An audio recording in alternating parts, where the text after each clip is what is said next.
Welcome to Masterkeytv. I am Professor Bharatha Lakshmi, Honorary Professor, Andhra University. Today's talk is on biodiversity and conservation. Biodiversity is life for all of us, to humankind, and it is nature's gift to mankind. Nature is very complicated and intricate structure. Everything is interdependent and interlinkage will be there. It's not visible.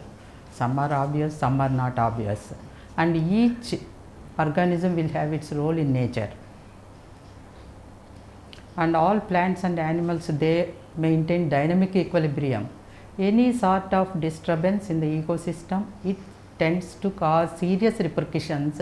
Sometimes it leads to the extinction of species. And nature has endowed India with a rich biological diversity, which includes 45,000 species of plants and 90,000 species of animals. India is recognizably India is one of the mega diversity country and important center of genetic diversity in crops, aromatic plants and medicinal plants. India is the 7th largest landmass in the world. This landmass is again divided into 10 geographical zones and 26 further divided into 26 biotic provinces, and 5 biomes are there according to Champion and Seth classification 1968. And all plants and animals, they are living in dynamic equilibrium. A species may come to the threshold of extinction due to various reasons, that is habitat destruction, unplanned human activities, urbanization, industrialization, and construction of multi-purpose dams. So various kinds of reasons are there, and they are different in each and every ecosystem. IUCN, that means International Union for Conservation of Nature and Natural Resources, they estimate that on an average one species or subspecies they become extinct in every year. If it continues, we are going to lose 1/3 of the species in the middle of the century.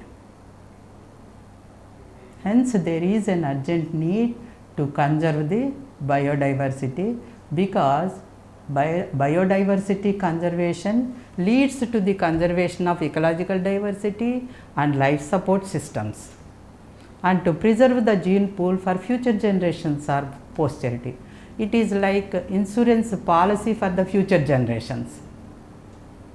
And biological diversity may be conserved in 2 ways, that is in situ conservation and ex situ conservation. Ex situ conservation means outside the natural environment, in situ conservation means inside the natural environment. Ex situ conservation, setting up of zoological parks or zoos to conserve the rare, threatened and endangered species in zoos, and reintroduction of the endangered species into the natural habitat where they were extinct. So, take the case for example the rhinoceros. It was introduced in Dudhwa National Park, and crocodiles, gharials or mugger crocodiles or estuarine crocodiles, they were introduced into the natural environments in different states.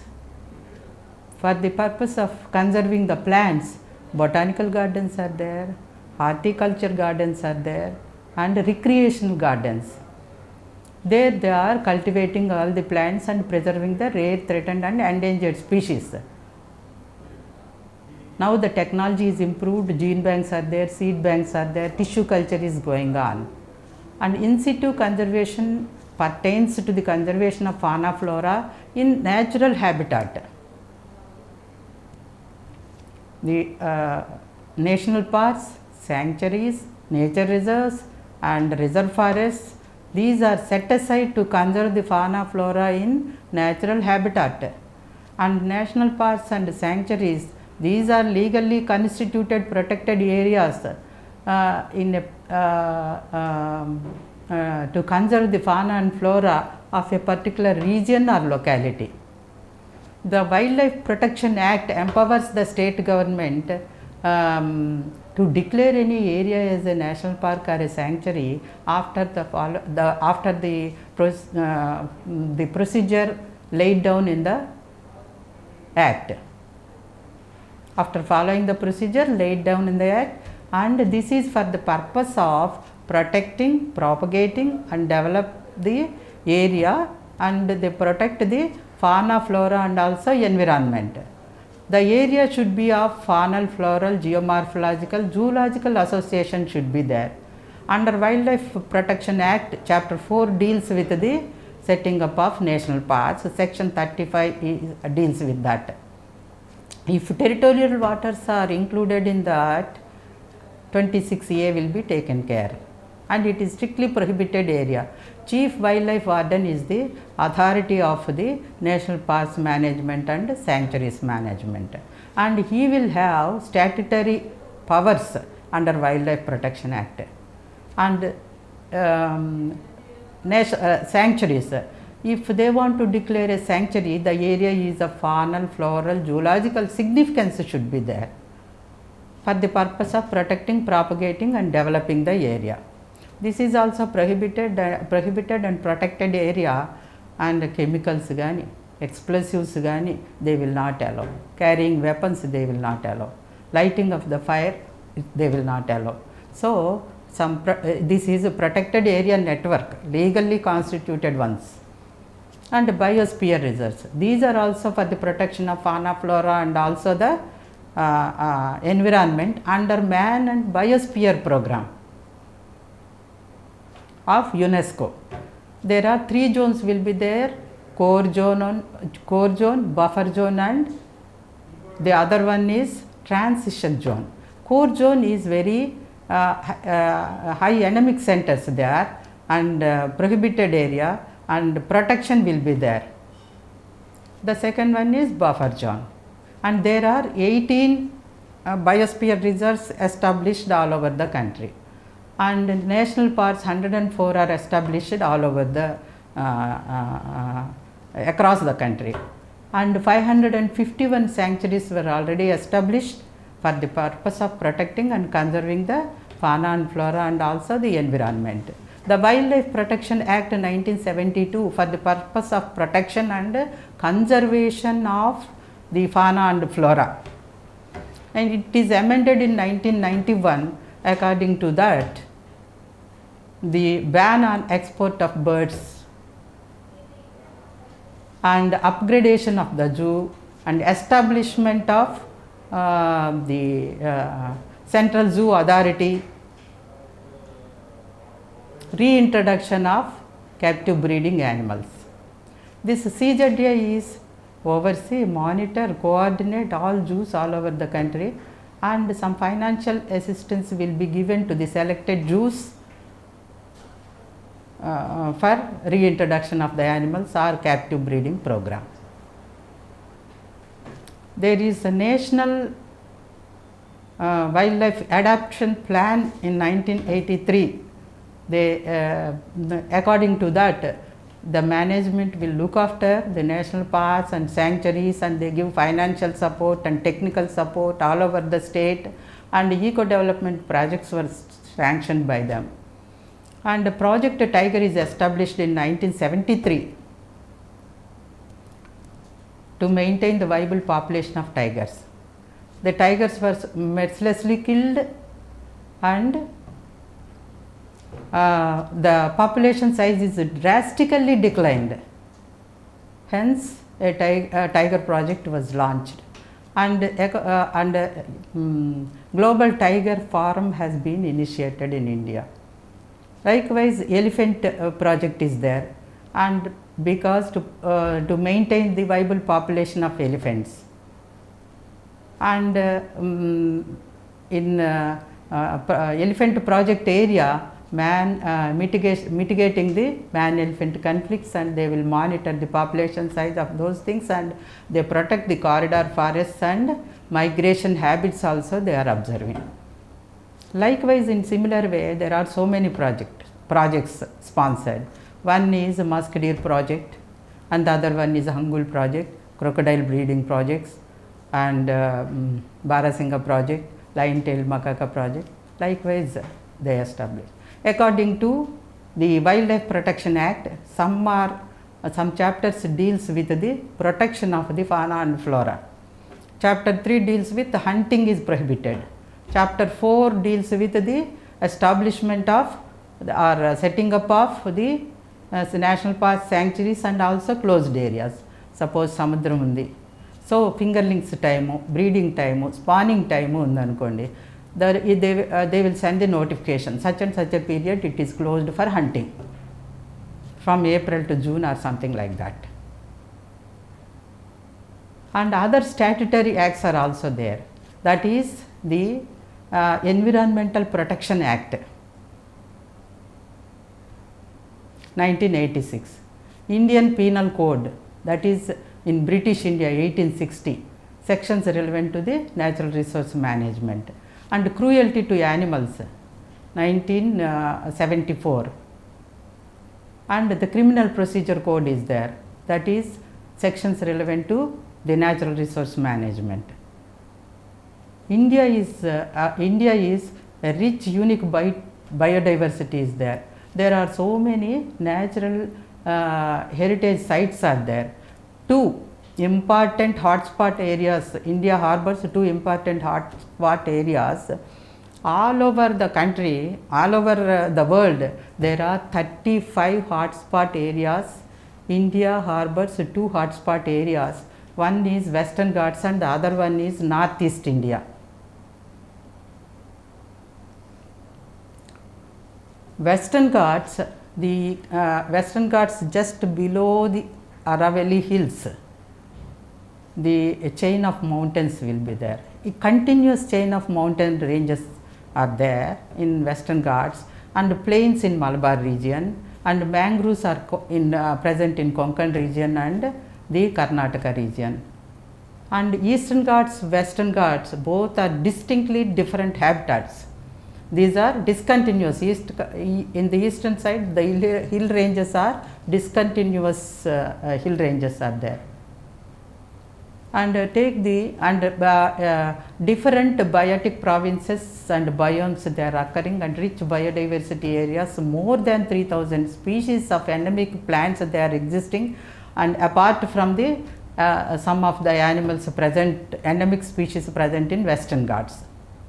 There are plains and mountain ranges, heavy rainfall area, and take the case of Northeast India. This is also recognized as one of the hotspot area. Himalayan Range, that is a chain running from northwestern Himalayas to central Himalayas to eastern Himalayas up to Sikkim. In the Arunachal Pradesh also Himalayas are there, that is extreme end. And the Trans-Himalayan zone is, that is the extension of Tibetan Plateau. Rest of the Tibet is China occupied Tibet, and that is cold desert area. And a special kind of snow leopard, a variety of goats, sheep, and migratory black-necked cranes, they are present in that particular area. And Himalayan Range and Uttarakhand Range.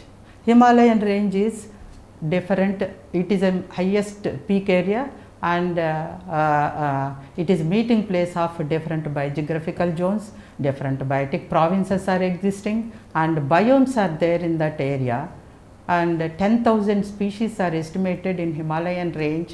Out of that, 1/3 of the species are endemic to that particular region. And Uttarakhand is Valley of Flowers, that is Daiva Bhumi. So many pilgrims are there.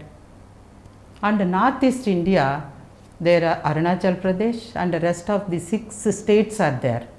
Those 6 states, non-Himalayan ranges, Brahmaputra is there, Brahmaputra valley is there, and valleys and hill ranges are there, and high rainfall area. Cherrapunji is also existing in that particular area. These we call them as seven sisters: Assam, Meghalaya, Manipur, Mizoram, Nagaland, Arunachal Pradesh. All these areas are seven Northeast Indian states are there. This is famous for orchids, ferns, and also moss will be there.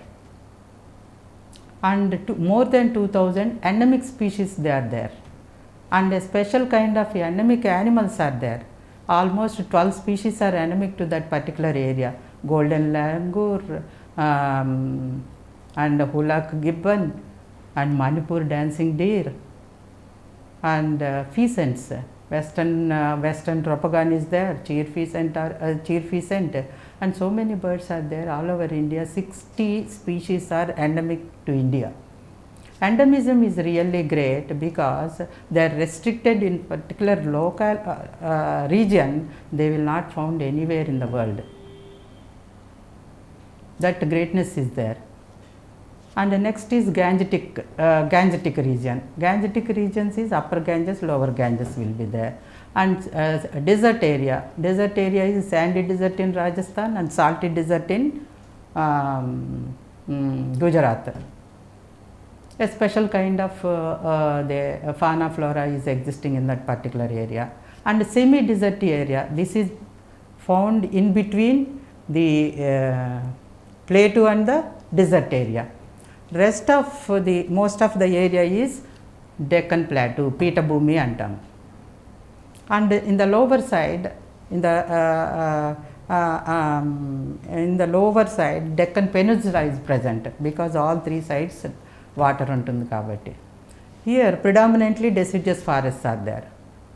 Biomes are of different kinds, and dry deciduous forests are there, coniferous forests are there, alpine meadows are there, deserts are there, dry deciduous forests are there. Likewise, various kinds of biomes they are occurring and existing in India in different biogeographical zones.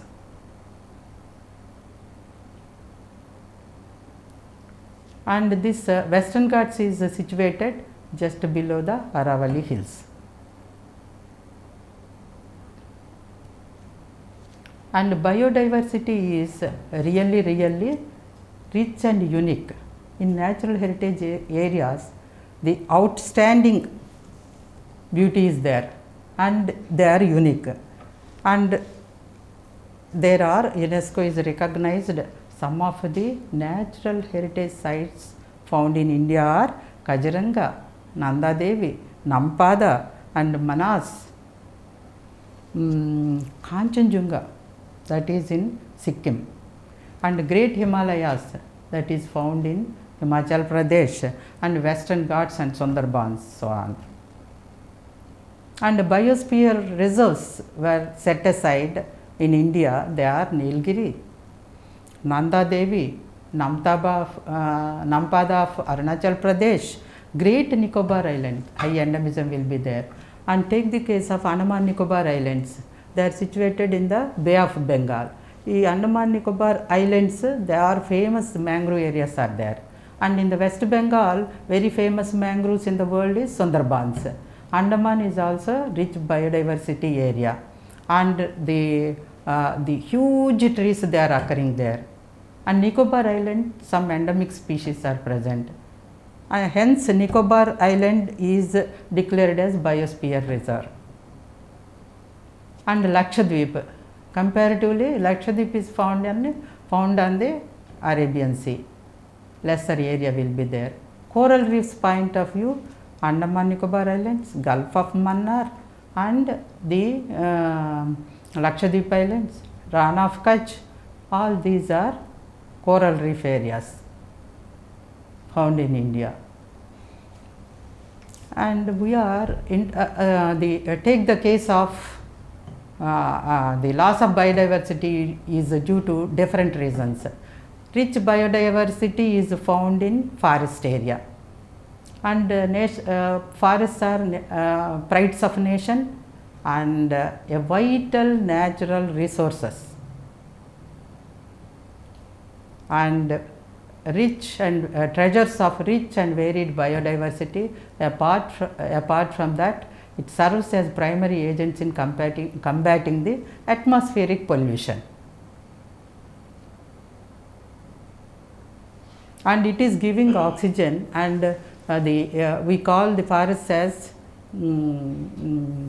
lungs of the world because of the production of oxygen. And not only that, it is contributing climate regulators, and soil erosion will be prevented, floods will be prevented, droughts will be prevented, and they maintain ecological balance. And it also gives the productive role is there, protective role is there. It absorbs the carbon dioxide, carbon sequestration role is there. And not only that, they are giving non-timber forest products, food we are getting, for industries they are supplying, for household articles they are supplying, and we are thinking about the ecological role.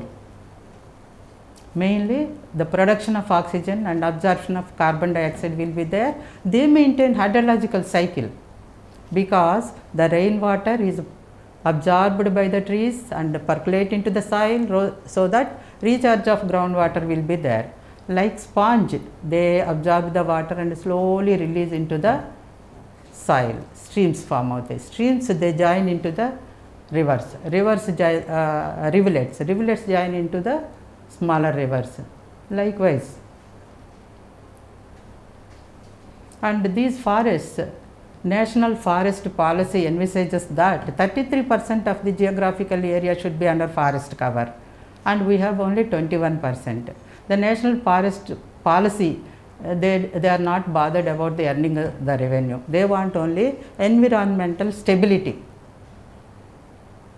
And the forest production is in arithmetic proportion, and the population demands are growing in geometric proportion, multiply avutunnayi. What are the threats we are facing?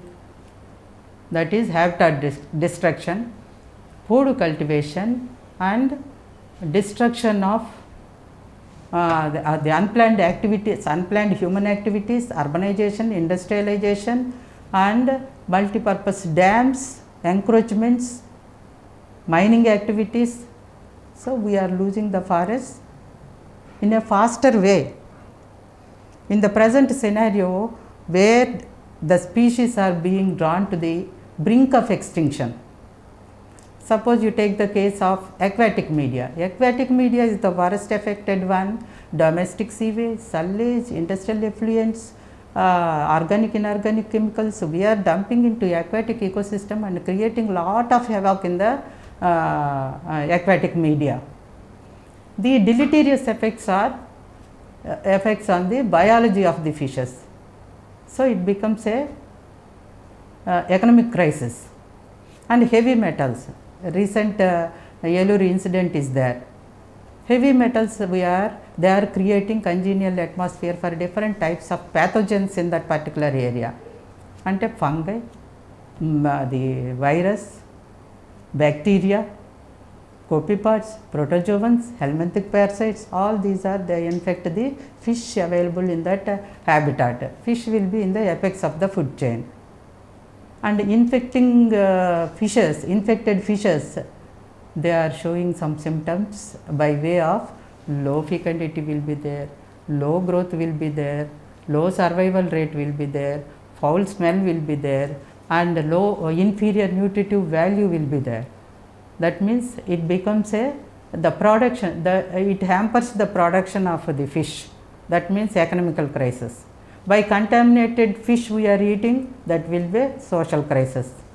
Like maybe in the water or soil, heavy metals impact is there. By consuming all the things from vegetables or water or fish, the humans, we are facing the consequences. We are interfering with the nature and creating imbalances in nature.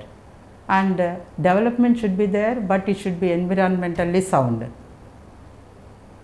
ecologically sustained, socially desirable, and we should conserve nature for the better future and biodiversity legacy to the future generations. And all over India there are 85 wetland important wetland areas recognized.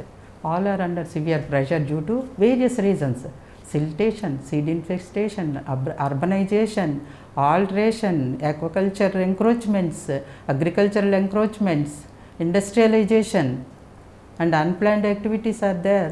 Likewise, we are losing the biodiversity day by day. We have to stop the loss of biodiversity for future generations. And it should be economically viable and socially desirable, ecologically sustainable. So there are several organizations are there to protect all these things. CITES is there, and according to the CITES, Convention on International Trade on Endangered Species, they curb the trade. And CMS is there, Convention on Migratory Species. Likewise, Ramsar sites are there, they are looking after the welfare of the wetlands. Likewise, so many organizations they are taking care. Now we should think about how best we can conserve all these things. So biodiversity is, we have to protect the biodiversity for future generations.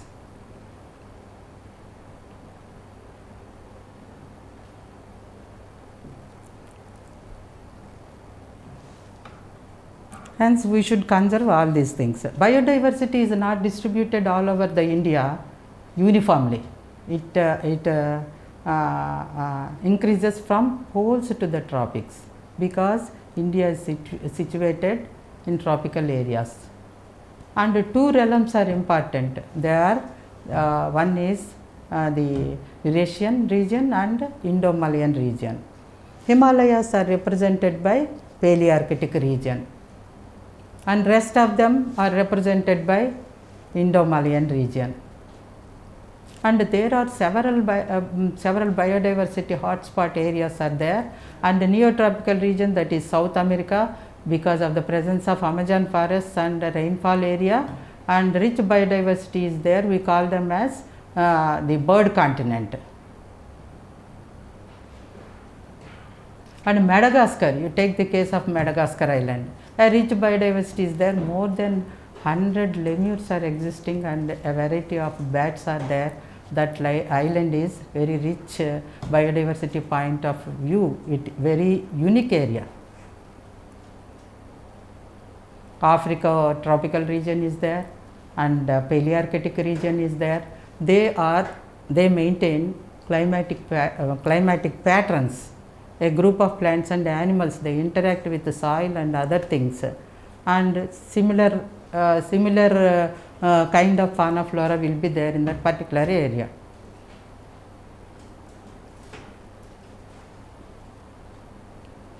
In while ash is restricted to that Thar desert, and salty desert is found in Gujarat, and so many a wide variety of birds they are occurring in that particular area. Famous site in the world, Ethiopian region, a rich diversity is there. That is because of various factors. Now recently we manaki Uttarakhand issue undi. Why landslides pattam valla human loss ayindi. That is because man interferes with nature. The climax of this process is greenhouse effect and global warming. అది mountain ice caps ఉంటాయి, and glaciers ఉంటాయి. ఇవన్నీ temperature rise అవటం వల్ల అవన్నీ కరిగిపోవటం వల్ల land slides జరుగుతూ ఉన్నాయి. స్నోబాలింగ్ ఎఫెక్ట్ అంటాం. ఆ landslides along with the mud and the డెబ్రిస్తో పాటు హైడ్రో ఎలక్ట్రిక్ ప్రాజెక్ట్స్ అక్కడ కన్స్ట్రక్ట్ చేశారు. వాటి మీద డైరెక్ట్ హిట్ అయింది కాబట్టి అవి డ్యామేజ్ అయినాయి. దాంతోపాటు ఆ వాటర్ అంతా ఇనండేట్ అయ్యి అనదర్ డ్యామ్ ఆల్సో డ్యామేజ్. ఇదంతా ఎందుకు జరుగుతుంది? Global warming. Sometimes man made అవ్వచ్చు landslides and avalanches, sometimes the man induced environmental degradation. Because ఈ రీసెంట్ టైమ్స్లో అది దైవభూమి అంటాము. And Kedarnath, Badrinath temples are there. And for pilgrims కోసము so many developmental activities are going on in that particular area. అవి ఆ ఏరియాలో ఉండటం వల్ల ఏమవుతుంది? Construction of these things they are destroying the forest area. Automatically greenhouse effect will be there, carbon dioxide will be increased in that area, global warming will be there, maybe due to man-made or natural disaster. And recently for the past 4 years so much water resources will be there in the mountain area because all are mountain capped ice capped mountains are there, glaciers are there, so many catchment areas will be there, so much of water will be there. Because water is available, they are constructing the hydroelectric projects in that particular area. It is very sensitive, fragile ecosystem. ఈ fragile ఈకోసిస్టమ్ని we have to protect. అందుకే అంత human loss అయింది. ఈ fragile sensitive ఈకోసిస్టమ్ని we have to protect. That is nature's gift to humankind. If you like this video, please like it, share it, and for more videos, please subscribe to our channel.